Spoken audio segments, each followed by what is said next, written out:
আসসালামু আলাইকুম বন্ধুরা, ফাইনালি বহুল প্রতীক্ষার পর বাংলাদেশ পুলিশের যে এএসআই নিয়োগ বিজ্ঞপ্তি সেটি কিন্তু অলরেডি প্রকাশিত হয়েছে। সো যেখানে আপনারা বাংলাদেশের প্রত্যেকটা জেলা থেকে নারী পুরুষ উভয় প্রার্থী যাদের বয়স 18 থেকে 22 বছরের মধ্যে, যারা এসএসসি এবং এইচএসসি উভয় পরীক্ষায় 3.50 পেয়েছেন, তারা কিন্তু এখানে আবেদন করতে পারবেন। সো আবেদন শুরু কবে শেষ কবে, কীভাবে আবেদনটি করতে হবে, আবেদন করতে আপনার ঠিক কত টাকা খরচ হবে, সব কিছু আমি ভিডিওতে আলোচনা করব। আশা করি আপনারা ধৈর্য সহকারে সম্পূর্ণ ভিডিওটা দেখবেন। আর মূল ভিডিও আলোচনা করার পূর্বে ছোট্ট একটা রিকোয়েস্ট থাকবে, আপনি যদি আমাদের এই চ্যানেলে নতুন দর্শক হয়ে থাকেন তাহলে অবশ্যই আমাদের চ্যানেলটিকে সাবস্ক্রাইব করে রাখবেন, এবং এই ভিডিওটা যারা আমাদের ফেসবুক পেজ থেকে দেখতেছেন তারা অবশ্যই আমাদের পেজটাকে ফলো দিয়ে রাখবেন। আমরা মূল টপিকে আসি। সো আপনারা জানেন যে ইতিপূর্বে অনেক দিন থেকে জল্পনা কল্পনা চলছিল যে এএসআই সরাসরি নিয়োগ বিজ্ঞপ্তি প্রকাশিত হোক। ইতিপূর্বে কিন্তু এএসআই নিয়োগ বিজ্ঞপ্তি তাদের অভ্যন্তরীণভাবে সাধারণত পুলিশ কনস্টেবল কিংবা যারা নায়ক পদে ছিল তারাই কিন্তু ওই পদে পদোন্নতি পেত। বাট এবার কিন্তু সরাসরি এই এএসআই এর যে নিয়োগ বিজ্ঞপ্তি সেটি কিন্তু প্রকাশিত হয়ে গেল। সো প্রথমে বলে দেব যে সার্কুলারটি প্রকাশিত হয়েছে, এখানে আপনার কী উচ্চতা, ওজন এবং বয়স প্রয়োজন হবে। ভিডিওটা একটু দীর্ঘ হতে পারে, একটু সময় নিয়ে দেখবেন, আর বয়সের হিসাবটাও আমি আপনাদেরকে নির্দিষ্ট করে বুঝিয়ে দেব। তো প্রথমে বলি, যারা পুরুষ প্রার্থী তাদের উচ্চতা হতে হবে 5 ফুট 6 ইঞ্চি, এবং যারা নারী প্রার্থী তাদের উচ্চতা হতে হবে 5 ফুট 4 ইঞ্চি।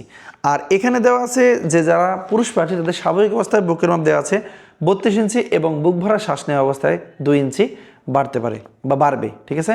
আর নারীদের ক্ষেত্রে বুকের মাপের হিসাবটা এখানে নির্ধারিতভাবে দেওয়া হয়নি। এরপর আসি বয়স ও উচ্চতা অনুযায়ী ওজন। এই বিষয়টা আসলে আপনার বয়স কত হলে কত উচ্চতা দিলে আপনার ওজন কত হতে হবে, এই বিষয়টা নিয়ে কিন্তু বাংলাদেশ পুলিশের কনস্টেবল নিয়োগের জন্য আমি আলাদা করে একটা ভিডিও তৈরি করেছিলাম, যেখানে আপনার উচ্চতা কত হলে ওজন কত দিয়ে আপনাকে আবেদনটি করতে হবে। অনুগ্রহ করে আমাদের ইউটিউব চ্যানেলের থেকে আপনারা ওই ভিডিওটা দেখে নেওয়ার চেষ্টা করবেন।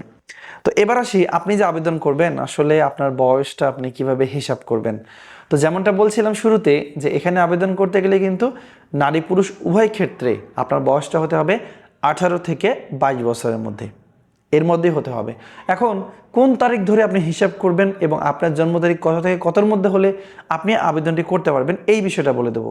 এখানে সার্কুলারে দেওয়া আছে 1 সেপ্টেম্বর 2026 তারিখ ধরে যাদের বয়স 18 থেকে 22 বছরের মধ্যে, শুধুমাত্র সেই সকল নারী পুরুষ প্রার্থীরা কিন্তু এখানে আবেদন করতে পারবে। এখন বয়সটা কত রেঞ্জ হবে আমি বলে দিচ্ছি।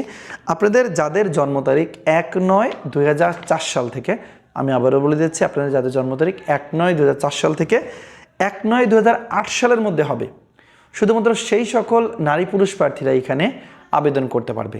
আশা করি আপনারা বয়সটা একদমই ক্লিয়ার হয়েছেন। এখন বলবেন যে ভাইয়া সবই তো বুঝলাম, আসলে আবেদনের কি যোগ্যতা, কি যোগ্যতা প্রয়োজন হবে। সো আবেদনের যোগ্যতা বলার আগে আমি বলে দেবো এর আবেদন শুরু কবে শেষ হবে। 28 এপ্রিল, মানে এই মাসের 28 তারিখ থেকে আবেদন শুরু হবে, যা কিনা চলবে আগামী মাসের 27 তারিখ পর্যন্ত। পুরো 1 মাস সময় পাচ্ছেন আবেদন করার জন্য, ঠিক আছে।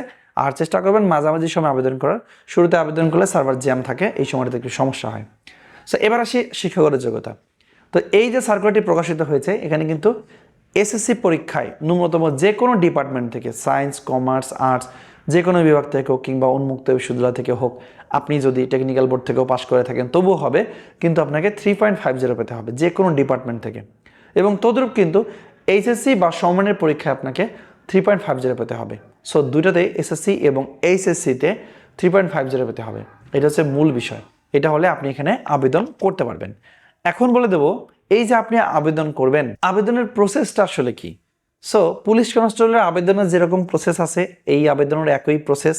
ওই একই police.telejob.com ওয়েবসাইটে ঢুকে প্রথমে আপনাকে অনলাইনে আবেদন ফর্ম পূরণ করতে হবে। আর ওই অনলাইনে আবেদন ফর্ম পূরণ করার পর কিন্তু আপনাকে আপনার যে ফিজিক্যাল এন্ডুরেন্স টেস্টের জন্য প্রাথমিক ধাপে 48 টাকা জমা দিতে হবে, শুধুমাত্র টেলিটক সিম ব্যবহার করে। যদি কারো জমার ভিডিও প্রয়োজন হয় যে কিভাবে আবেদন করতে হবে আমি জানতে চাই, সেক্ষেত্রে অবশ্যই এই ভিডিওর নিচে কমেন্ট করবেন, আমি চেষ্টা করবো রিপ্লাই দেওয়ার, ঠিক আছে, এবং পরবর্তীতে এই বিষয়টা নিয়ে আলাদা করে একটা ভিডিও দেওয়ার।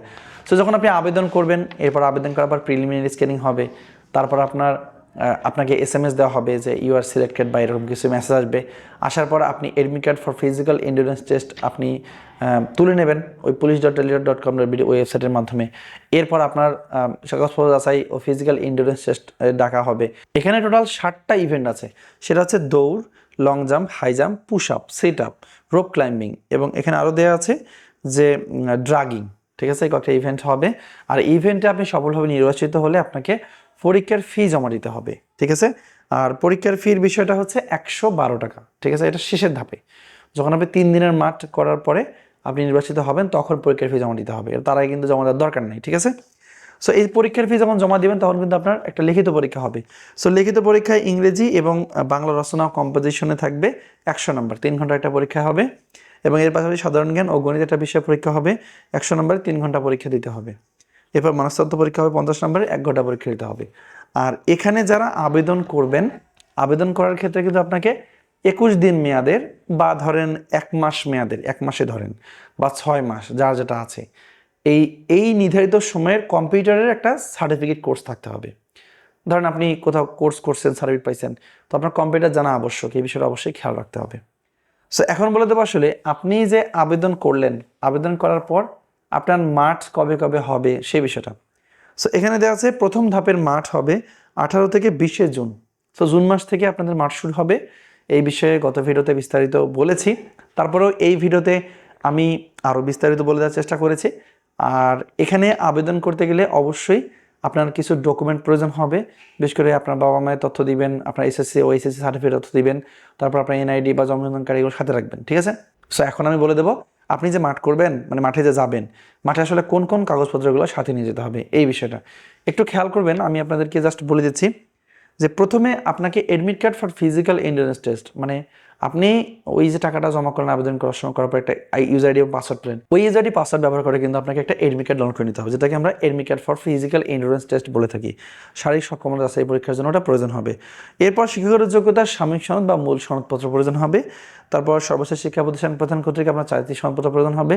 এই চারিত্রিক সনদপত্র সর্বশেষ শিক্ষা প্রতিষ্ঠান বলতে কী বোঝানো হয়েছে? এটা মূলত আপনি যদি অনার্সে পড়েন, বর্তমানে অনার্সে পড়তেছেন বা ডিগ্রিতে পড়তেছেন, তাহলে কিন্তু আপনার সর্বশেষ শিক্ষা প্রতিষ্ঠান হবে ইন্টার যে কলেজ থেকে পড়েছেন সেই কলেজ। এই বিষয়টা কিন্তু অবশ্যই খেয়াল রাখতে হবে। আর যদি আপনি অনার্স পাস করে থাকেন, সেক্ষেত্রে আপনাকে ওই অনার্স কলেজ থেকে আপনাকে চারিত্রিক সম্পর্কে নিতে হবে। সচরাচর যারা এখানে আবেদন করবে তারা ম্যাক্সিমাম মনে হয় না যে অনার্স পাস করেছে এখনো। আপনি যে কলেজ থেকে এইচএসসি পাস করেছেন ওই কলেজ থেকে এটা নিতে পারবেন, ঠিক আছে। এরপর আপনার যে বাবা এবং মার তার যে এনআইডি কার্ড আছে, সেই এনআইডি কার্ডের মূল কপি নিয়ে যাবেন, প্লাস ফটোকপি নিয়ে যাবেন। এছাড়াও আপনার নাগরিকত্ব সনদপত্রের মূল কপি নিয়ে যাবেন। এরপরে অনলাইন থেকে ডাউনলোডকৃত যে ইনডেমনিটি ঘোষণাপত্র আছে সেটা নিয়ে যাবেন। সরকারি গেজেটেড কর্মকর্তা কর্তৃক 3 কপি সত্যায়িত ছবি নিয়ে যেতে হয় পাসপোর্ট সাইজের। এছাড়া আরও কিছু কাগজপত্রের কথা সার্কুলার বলা আছে, আপনার সার্কুলার দেখলে বুঝতে পারবেন। আর যারা এই সার্কুলারটা নিতে চান তারা আমাদের যে ইউটিউব চ্যানেল আছে রায়হান কবির, ওটাতে সাবস্ক্রাইব করবেন। এবং এই ভিডিওটা যারা আমাদের Facebook page gov job circular BD থেকে দেখতেছেন, এই পেজে এসে যে কোনো একটা ভিডিওর নিচে, বা আমি এই যে ভিডিওটা করতেছি এখন এই ভিডিওর নিচে এসে কমেন্ট করবেন ASI 2026, ইংরেজিতে বড় হাতের অক্ষরে লিখবেন। জাস্ট এটা লিখবেন আমার এই ফেসবুক পেজের কমেন্টে, সাথে সাথে আপনার মেসেঞ্জারে আমি এর সার্কুলারের যে PDF লিঙ্কটা সেটা আমি পাঠিয়ে দেবো, ঠিক আছে। যা যা নিতে চান দ্রুত কমেন্ট করেন, অটোমেটিক আপনার কাছে এটা চলে যাবে। তো বন্ধুরা, এই ছিল আজকের ভিডিও। ধন্যবাদ সবাইকে যারা সম্পূর্ণ ভিডিওটা দেখেছেন। সবাই ভালো থাকবেন, সুস্থ থাকবেন। আসসালামু আলাইকুম।